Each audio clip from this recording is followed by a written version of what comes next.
जय श्री राम। अस कही रथ रघुनाथ चलावा, विप्र चरण पंकज सिरुनावा। तब लंकेश क्रोध उर छावा, गरजत तरजत सन्मुख धावा। अब भगवान ने कहा अपनी सेना को, तुम लोग शांत हो जाओ, आराम करो, बहुत थक गए हो, अब हमारा और रावण का द्वंद्व युद्ध देखो। ऐसा कहकर श्री रघुनाथ जी ने ब्राह्मणों के चरण कमलों में सिर नवाया और फिर रथ चलाया। तब रावण के हृदय में क्रोध छा गया और वह गरजता तथा ललकारता हुआ सामने दौड़ा। भगवान राम की तरफ अब रावण दौड़ रहा है। जीते हूँ जे भट संजुग माही, सुनतापस मैं तिन सम नाही। रावण नाम जगत जस जाना, लोकप जाके बंदी खाना। रावण ने कहा, हे तपस्वी सुनो, तुमने युद्ध में जिन योद्धाओं को जीता है ना, मैं उनके समान नहीं हूं। मेरा नाम रावण है। मेरा यश सारा जगत जानता है, लोकपाल तक जिसके कैद खाने में पड़े हैं, अभी तुम मुझको नहीं जानते हो। खरदूषण विराध तुम मारा, बधे व्याध यू बाली विचारा। निश्चर निकट सुभर संघार्यो, कुंभकर्ण घन नाद ही मार्यो।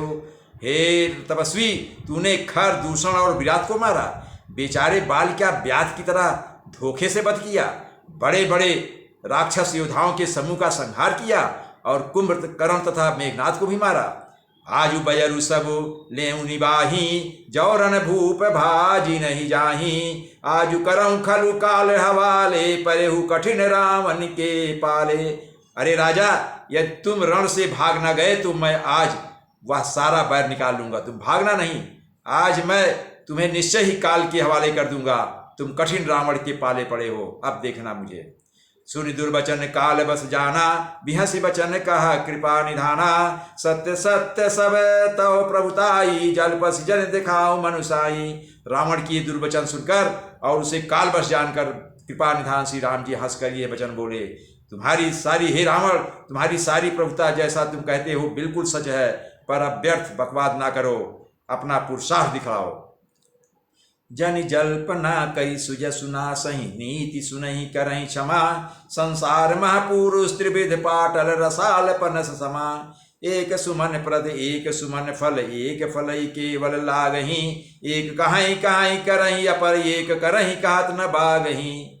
व्यर्थ बकवाद करके अपने सुंदर यश का नाश ना करो रावण, क्षमा करना, तुम्हें नीति सुनाता हूं, सुनो। संसार में 3 प्रकार के पुरुष होते हैं, पाटल अर्थात गुलाब, आम और कटहल के समान 3 प्रकार के पुरुष होते हैं। एक पुरुष गुलाब के समान होता है, एक कटहल के समान और एक जो है आम के समान।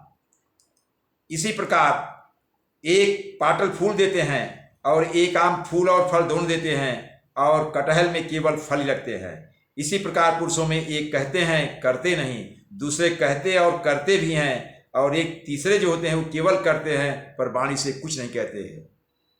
राम वचन सुनि बिहिसा, मोहि सिखावत ज्ञान। बैरु करत नहीं तब लगे डरे, अब लागे प्रियबान। श्री राम जी के ये वचन सुनकर वह रावण खूब हंसा और बोला, मुझे ज्ञान सिखाते हो? उस समय वैर करते तो नहीं डरे, अब प्राण प्यारे लग रहे हैं, डर रहे हो, हमें ज्ञान सिखा रहे हो। कही दुर्वचन क्रोध दस कंधर, कुलिस समान लागे छाणे सर।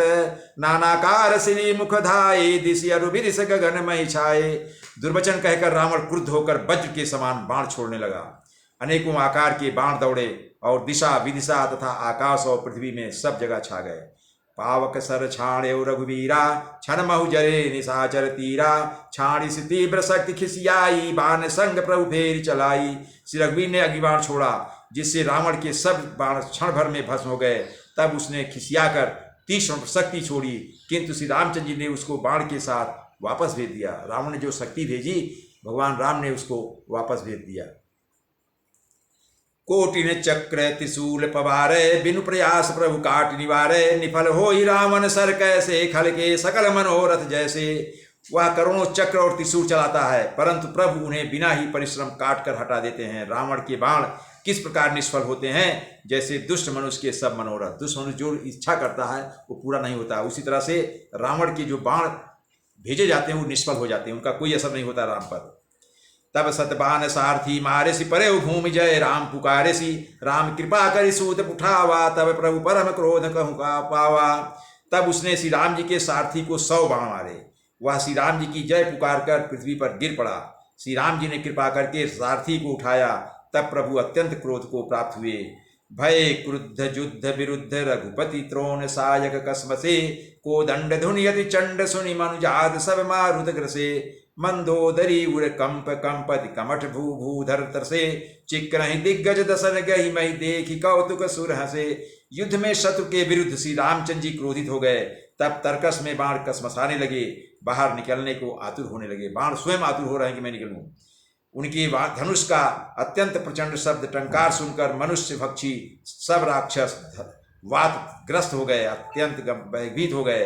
मंदोदरी का हृदय कांप उठा। समुद्र कच्छप पृथ्वी और पर्वत डर गए। दिशाओं के हाथी पृथ्वी को दांतों से पकड़कर चिघाड़ करने लगे। यह कौतुक देखकर देवता हंसे।